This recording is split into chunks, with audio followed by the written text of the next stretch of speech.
At 3 o'clock, we got number 21, Houston, traveling to number 4, Cincinnati.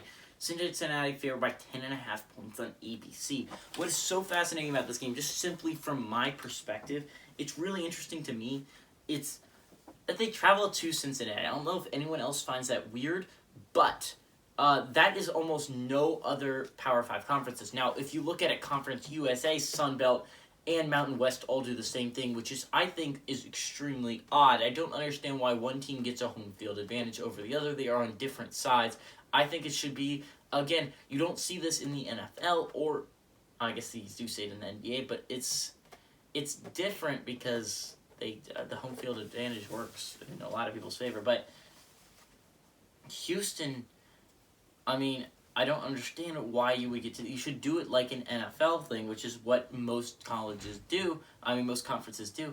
Is that they, like the NFC and the AFC, you have the team that wins those, and they meet in the Super Bowl on a neutral field. That is ideal in my opinion, but sometimes you don't get a neutral field, and which is why I guess the scenario happens. Now again, Houston has won the only appearance they were in 2015, 24-13, I believe, against Temple. Clayton Tune last week went 21-30, threw for 301 yards, 4 touchdowns, 0 picks.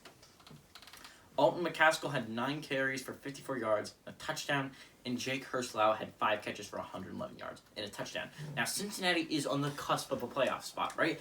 They just need this game. They win this game, they are in, and that is so huge for a group of 5 team, and it likely keeps Luke Fickell there. That is so huge for a program like Cincinnati. If you lose Luke Fickell, you could become irrelevant again. And that's how important this game is. Again, you win this game, Luke Fickell will probably stay, and you could keep him for a long time, and you can prove that you can break through that glass ceiling that a lot of people thought was there for the group of 5, and you could break through it, you could get a playoff spot, and suddenly, this helps all group of 5 teams, by the way, you can make a playoff berth. You can make a playoff berth with these football teams.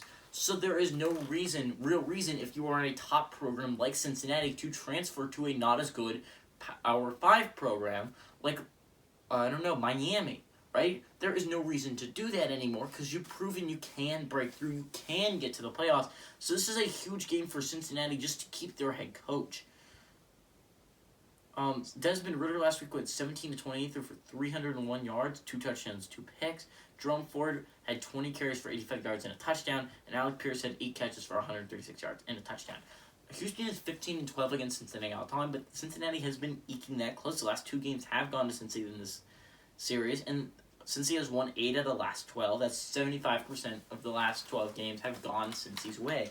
Again, Cincy is so good right now. They are sitting in such a great spot to make the playoffs. You just have to beat a Houston team. I say just beat. Houston is so good this year. The Cougars, again, only have 1 loss on the year, and that 1 loss was week 1 against Texas Tech. And in my opinion, Houston is still fighting for a playoff spot. If you want to see how that happens, go to my college football playoff video that I posted just a few minutes ago. At this point, I was recording it.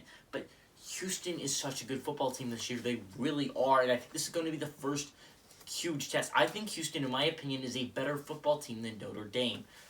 Houston is so good this year. They've been so solid across the board. The only game they played poorly was a game against Texas Tech in the beginning of the season. I think if that's later on in the season, Houston beats Texas Tech by a lot. Remember, Texas Tech's season really went downhill when their starting quarterback, Tyler Shuck, I want to say, got hurt. So it's so huge that Houston